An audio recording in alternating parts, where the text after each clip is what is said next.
Two individuals pulled from a lake inside a vehicle. One had his foot on the brake.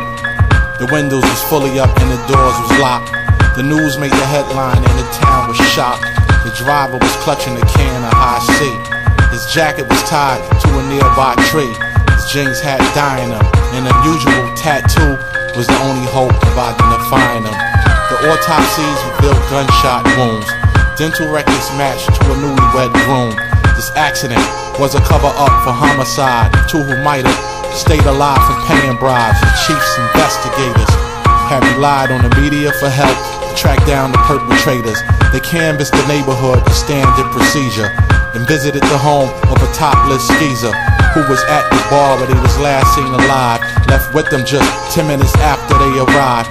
Despite the police efforts, they turned up nothing. Just an ex-hooker trying to get a rap from bluffing.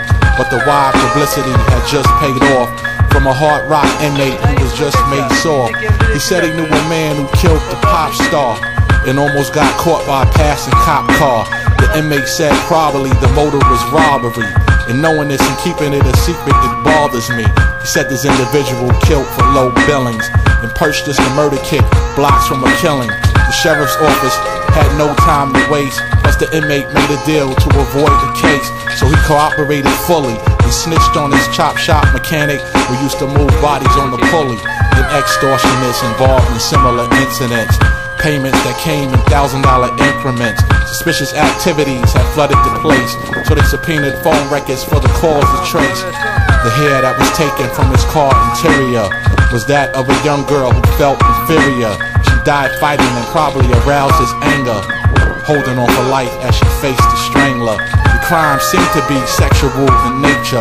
It was substantial evidence that the nigga raped her. The suspects had marks on his face and chest, but it just wasn't enough to get an arrest. Asked of his whereabouts on the 3rd of July. Said he partied with his friends and had a solid alibi. But there's always something left at the scene on a small scale. His microscopic traces of blood under her finger.